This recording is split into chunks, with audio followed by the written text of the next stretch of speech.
my impression actually, I'd like it to be more warm and more welcoming than I feel it is.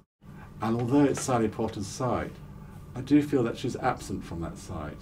As well, not just her presence as in, is there a blog spot for her or whatever, but the whole style of it should be in keeping with her filmmaking style.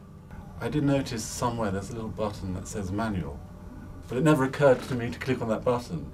So even if there is some sort of advice and guidance, we need it to be presented to us in the way that we take it. I mean, in the beginning, I feel really silly about it now, but I just didn't understand what pathways meant. I find it quite poetic, but I think it's a little intimidating at first when you see pathways and you're not sure what you have to do with it. You can have a little definition of what pathway is once you clicked on it, instead of going straight in, a pathway is, you know, this, and then you go into it. Being able to search certain topics within the pathways and then within certain pathways themselves might be easier for people to navigate around and to find things of interest to them quicker than sort of reading through everything. But it's also a platform for subjective responses. It's a kind of exercise in reception, isn't it?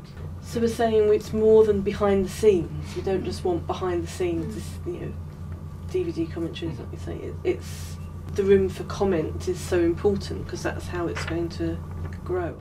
But there's a separate issue which has been raised, which is annotation.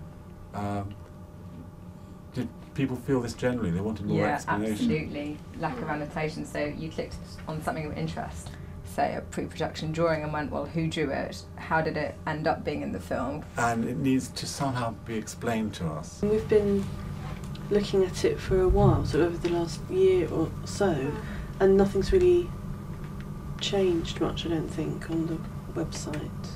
If they want to make that site work, I think that's what they have to do.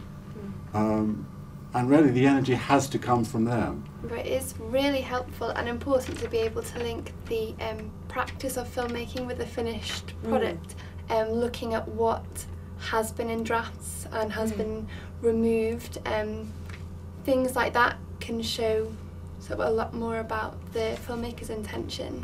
To kind of get behind the notion of the sort of magical wand of the auteur and actually see the amount of work that goes in, especially with a director like Sally Potter, so that we can see reasons behind filmmaking decisions.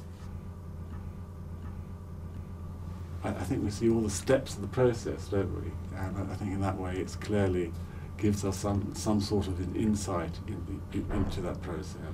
Just being able to compare drafts of the scripts, and because they've got some of the original Virginia Woolf text there as well, having them there so you can compare them sort of directly and to actually see the physical process that the film's gone through instead of just being confronted with the finished product. What do you like best about SP-ARK? The fact it exists.